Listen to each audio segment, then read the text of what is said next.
It's a painful meditation. Whenever I have to give it, I feel like the Italian receptionist in a library in Rome where I was studying for a few years. And I used to always get in there. We used to get up very early in the morning. I think it was around like at 4:45 we used to get up in order to avoid the Roman traffic. So we would have breakfast quickly and pray Lord's morning prayer in the car on the way into Rome. There were 19 traffic lights we had to go through. We would do it in 18. I used to race to see if I think the record was 18 minutes. But then it's over double that in the evening when you're going back home in the traffic. So we did that to avoid the traffic in the mornings. And when we would get there, we would do our holy hour and celebrate Mass. And even with all of that, I would be the first one to arrive at the library, which was on the street parallel to where we celebrated Mass. 3-4 minutes walk. The first thing I would do when I got there, my body has its biological clock regular as a machine, and I would go to the toilet. So I would walk in, it had a floor like this, carpet, and I would hang my coat on the back of the seat by the window so that I could look out the window while I was studying every now and again, check out what's going on in the world.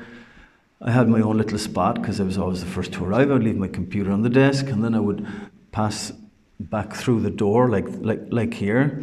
Then there's another room, and then down at the bottom there were the toilets. And every morning I had my little ritual because there were 3 toilets.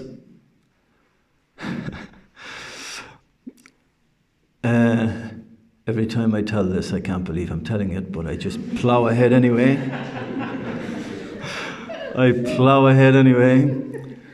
And I had a little ritual because the toilets were always dirty.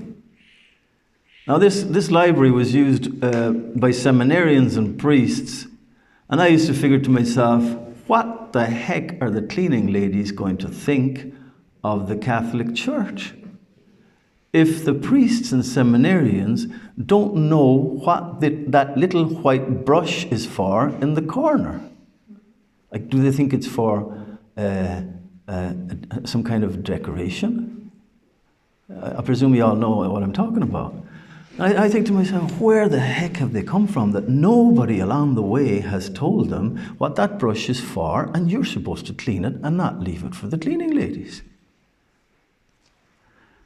The entire system of sending young men at 18 years of age into a seminary where they live in big old buildings that have the best of the old world and the best of the new, beautiful ancient buildings with all the modern conveniences of a hotel and their own little room and their own and the cleaning lady and the cooking and the cooks in the kitchen and they wash the dishes and so on and so forth. And then after 5 years, off you go now to evangelize, imitating Christ, poor, chaste, and obedience, who was born in a stable and went from town to town and had nowhere to lay his head and did his necessities in the forest. You know what I'm saying? The Son of God. And by the way, he said, what enters the mouth goes down into the stomach and is expelled into the latrine. That's the word of God. Those are the very words of Jesus. So we're not going to be more pure than Jesus, right? These are basic corporal realities. So anyway, so that the cleaning ladies wouldn't be scandalized, I would get the little brush in each toilet and clean them, and then, whatever remained to be done, I'd do it myself. But one morning I was at this thinking myself, how virtuous I am.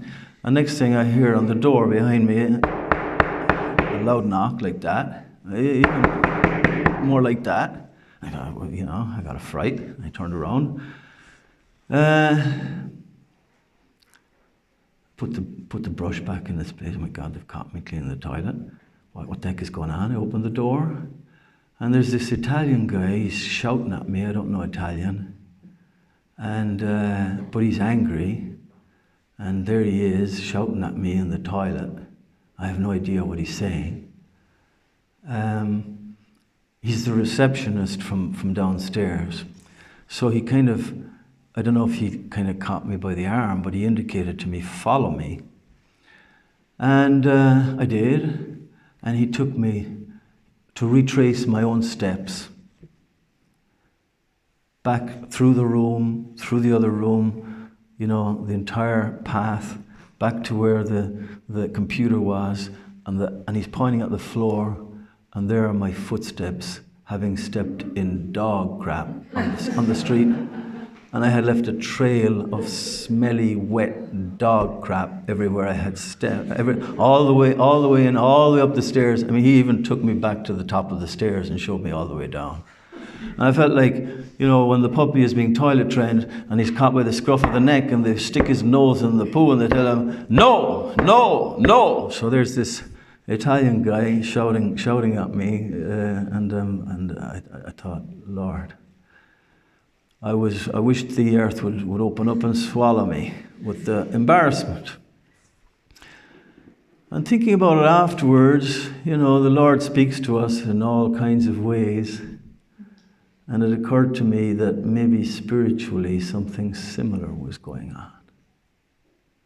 That as I make my way through life about my day-to-day activities, with my little acts of service and virtue, even those little hidden acts of service and virtue, oh, how good I am.